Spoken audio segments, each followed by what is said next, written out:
Hey guys, Shane here, doing this video today to talk about, not just talk about EDC gear, but to talk about supporting businesses within our community, supporting people that we know and love.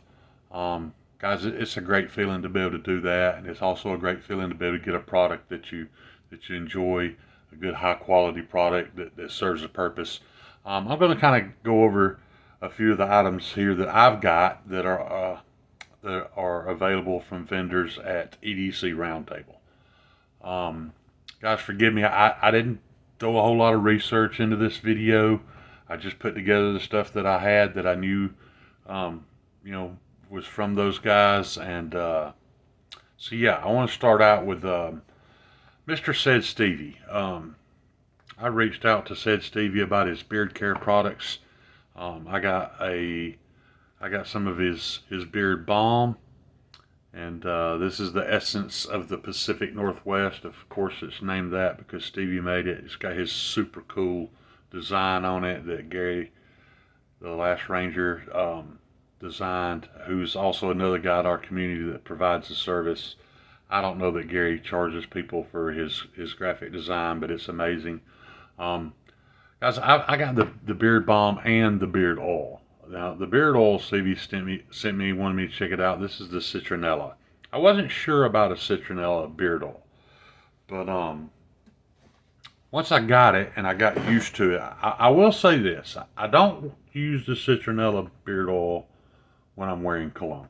Of course, you wear deodorant every day, but I use this one in the absence of cologne because that's the if it at all that's even a negative. The only negative thing I found about this, it is a great beard oil.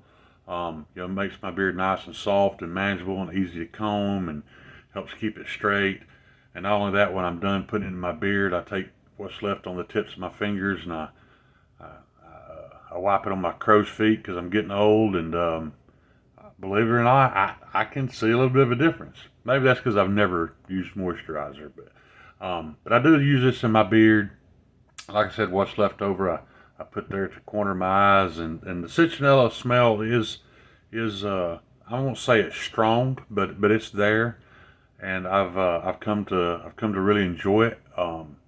Borderline have come to love it. Like I said, the only time I don't use it is when I'm wearing cologne because some of those scents kind of clash. But this reminds me of an evening outside on the back porch grilling with friends.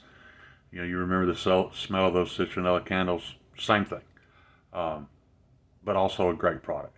So that's what Stevie has to offer on EDC Roundtable. It's all good stuff. I recommend all of it, and just to show you that I'm not just pushing something that I haven't used. I haven't had this a long time, as you can see I'm kind of lazy. Instead of wiping this on my finger and putting it in my beard, I only have a goatee. So I actually put it up to my chin and rub it into my goatee and then comb it in. Maybe that sounds lame, but that's how I do it. So next, from a guy you all know and love, Mr. Joe over at Lancelot Leather. I apologize that my EDC dump tray here is dirty, but that's because I use it. I did start out using it as an EDC dump tray, and I hope Joe doesn't get mad at me, but it kind of evolved into something totally different because every day I'd dump my EDC gear in it, I would also dump the change out of my pocket in it. I would retrieve the EDC gear and leave the change. Well, it got to a point there was so much change, I was concerned with it scratching my knives. I quit dumping my EDC gear in it and only dumping my change in it. I just emptied this today. I don't put any pennies in there, but any silver I put in there, by the time it's full, it's 70, 80 bucks for guys that, that still like to buy and collect budget knives. You can set this on your nightstand, man, throw your pocket change in it, and before you know it, it's full. You've got enough money to buy one or two of those, depending on, the price range you're looking at. But I use mine to save up money for my knife purchases. I had to fill it a couple of times to buy some of the USA made stuff that I like, but for the price that Joe is selling this stuff, man, I can't imagine how he makes any money, because I know there's work goes into this. And if you guys don't know who Joe is, if you've ever pictured that that long bearded mountain man with an apron on, working with dead animal carcasses to make products. That is Joe. That's 100% Joe. He's also a super nice guy. You see him in the chats a lot. He tries to say hello to everybody there, to everybody that joins. Really good dude. So support Joe. He don't just make EDC dump trays. He makes wallets. He makes sheaths for small bottles of Tabasco sauce. He makes sheaths for some of the popular smaller knives and slip joints and stuff like that. As they kind of get big, he starts making stuff for them, and it's really cool. And it's all high quality stuff, so you can't go wrong there. All right, next on the list. Forrest is going to be mad at me because these are older versions of Forrest Hanks. I love them. It's the reason why I have the older ones, because I haven't felt the need to upgrade them until I was at Blade Show and I experienced some of Forrest's new stuff. Guys, it's a whole other world. These are Hanks. These are one-sided pieces of material. Some of the stuff he's putting out now is two-sided with some of the most luxurious microfiber I've ever felt. Forrest does engraving on Hanks if you'd like. Pretty sure he does engraving on other things other than Hanks. But, the man's a craftsman. His family has been in the, I don't want to say this wrong, they've been in the business of making things out of cloth for a long time. So this is not new to him, but he's found a way to take something that he already knows about, something he has experience with, something that he has on hand, and make a great product for the EDC community. So yeah, Forrest SLR and Forrest Hanks, great guy, great company. Once again, this is all stuff that's available on EDC Roundtable. And now I want to talk about one other thing. Actually, I'm going to use one of Forrest Hanks to show this off. I met a guy on YouTube Lives. I've probably known him for a couple of years now, and he had shown me some of his work, and I was just amazed with it. And I sent him a knife, and it's like, hey man, if you work your magic on this, I'd really appreciate it, and I'm in no hurry. I will be completely upfront and honest. Andrew is not a 7-day turnaround guy that I know of, unless something has changed. I completely understood that, because once I got to know Andrew and realized how OCD he is and what a perfectionist he is, it's what makes him such a great artist. And I had to wait a little while, but it was absolutely worth it, guys. Any of you guys that have watched my channel all know that I'm a huge advocate for American-made knives, and this knife was gifted to me. I take that back. I actually received this knife in a trade, and I loved it. I'm not going to come on here and tell you that this is not a great knife because it's not made in the United States, because it is a great knife.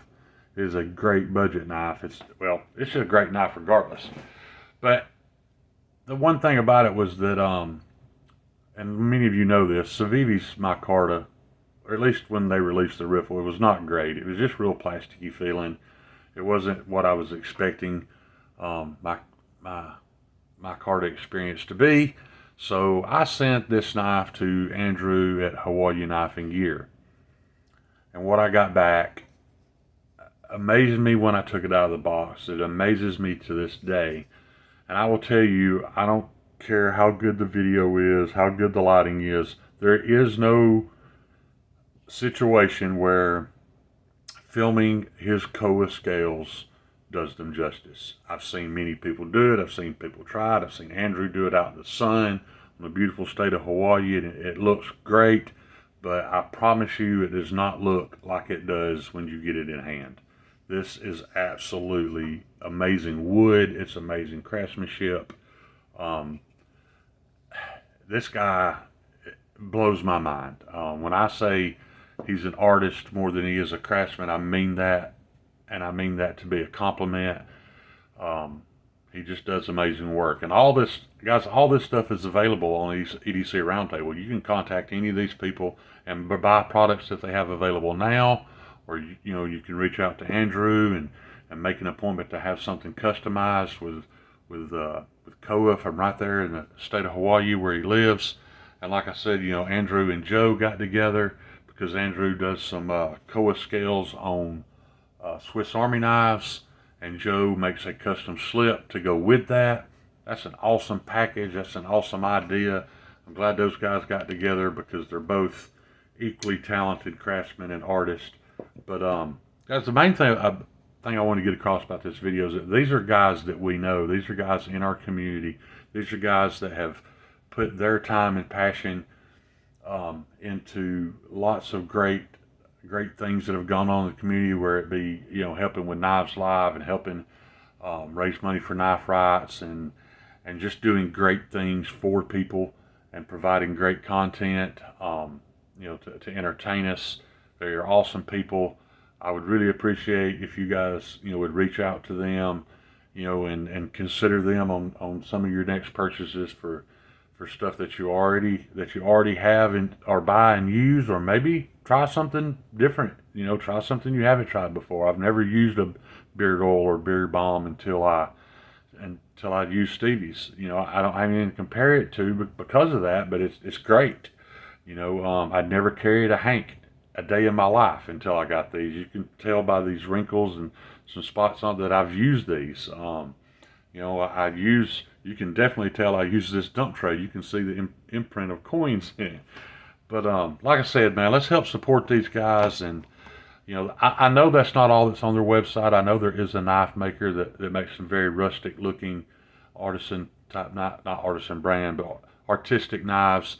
I haven't had a chance to experience one of those, and I apologize.